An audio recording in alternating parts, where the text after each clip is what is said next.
Welcome to Kenton's videos. Enjoy the video. You begin by verifying identity.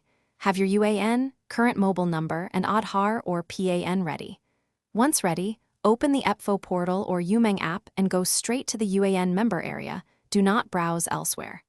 Enter your UAN and request the OTP to your current number. This proves you control the account.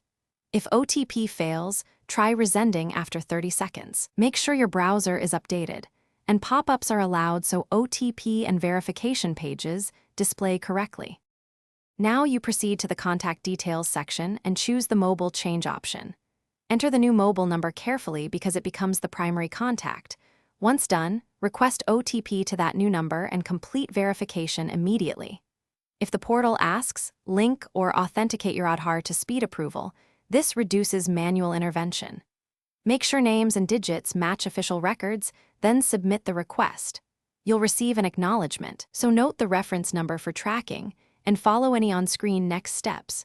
To finish, save the acknowledgement and reference. The system updates your mobile after validation, which can take a few days. If the OTP does not arrive, check Do Not Disturb settings and network. Sometimes switching networks or restarting your phone fixes it.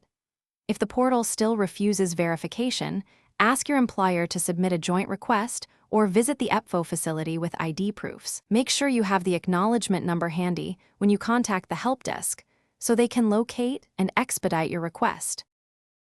Thanks for watching. Consider subscribing if we helped you.